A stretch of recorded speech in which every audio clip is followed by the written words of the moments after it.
नमस्कार। आज हम पाठ 9वां चुनिंदा शेर जो कि कैलाश सिंगर जी ने लिखे हैं हम पढ़ना प्रारंभ करेंगे। पहले देखते हैं चुनिंदा शेर, इस शीर्षक का अर्थ क्या है।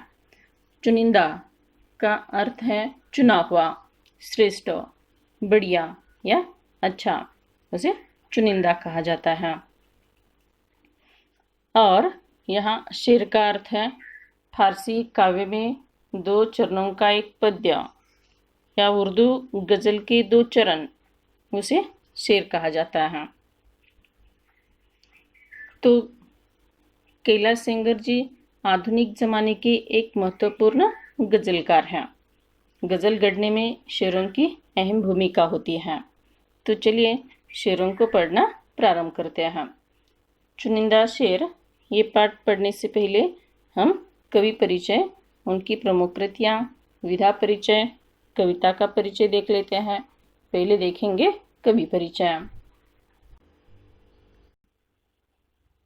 कैलाश सिंगर जी का जन्म 16 फरवरी 1954 को महाराष्ट्र के नागपुर में हुआ।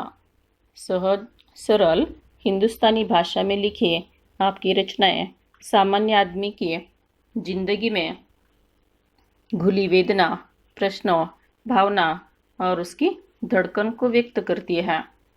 काव्य में किए जाने वाले मौलिक प्रयोगों और कथ्य की तीखीपन के कारण कैलाश सिंगर आज के गजलकारों में महत्वपूर्ण और लोकप्रिय नाम हैं।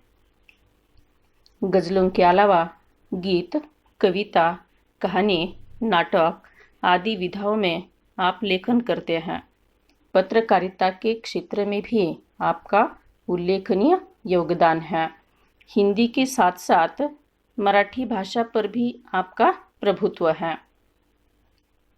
आपके लेख में प्रस्तुत विचार सोचने को बाध्य करते हैं।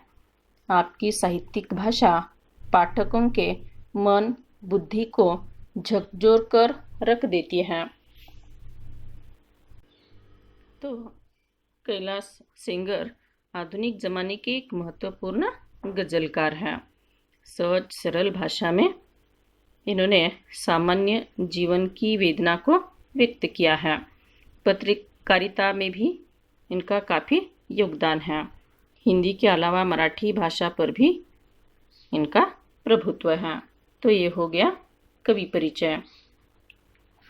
आगे देखेंगे उनकी प्रमुख कृतियाँ।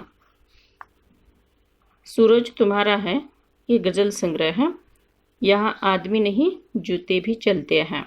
सुबह होने का इंतज़ार, इनका कहानी संग्रह है। अभी रात बाकी है, इनका अनुदित साहित्य है। तो आदि विधाओं में उन्होंने लेखन किया है। आगे देखते हैं विधा परिचय। उर्दू कविता का लोकप्रिय प्रकार गजल है, यानी उर्दू साहित्य की एक लोकप्रिय विधा गजल है, जिसे गढ़ने में शेरों की अहम भूमिका होती है। गजल की लोकप्रियता के फलस्वरूप इसे हिंदी ने भी अपना लिया है। गजल हिंदी में आते आते रोमानी भावभूमि से हटकर, रोमानी यानी रोमांटिक या भावुकतामय प्रेम से परिपूर्ण, ऐसी रोमानी भावभूमि से हटकर यथार्थ की जमीन पर खड़ी हो गई है। इन शेरों द्वारा हिंदी गजलों ने अपनी अभिव्यक्ति शैली के बल पर लोकप्रियता प्राप्त की है। यानी उर्दू गजलों का रोमानी भाव हिंदी में आते आते यथार्थता के यानी वास्तविकता के स्तर पर आ गया और हिंदी गजलों ने भी काफ़ी लोकप्रियता प्राप्त किए हैं। प्रेम, दर्द के अलावा सामाजिक अव्यवस्था की विडंबना भी इन गजलों का विषय रहा है। तो ये हो गया विधा परिचय। आगे देखिए पाठ परिचय।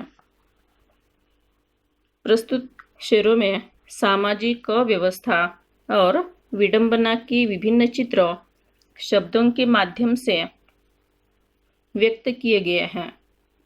इस सामाजिक अव्यवस्था में आम आदमी की अनसुनी करार हैं, इन शेरों के माध्यम से कवि हम तक पहुंचाने का प्रयास करता है।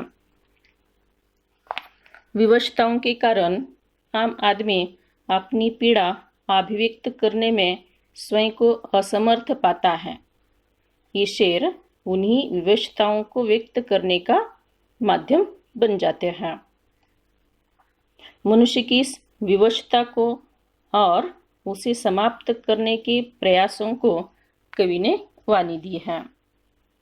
यानी अर्थात प्रस्तुत कविता चुनिंदा शेर के द्वारा कवि हमें आम आदमी की विवशताओं से परिचय करवाते हैं।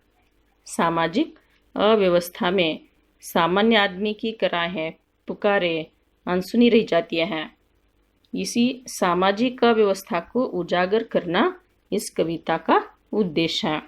तो अगले वीडियो में हम चुनिंदा शेर इनका विस्तार से अध्ययन करेंगे।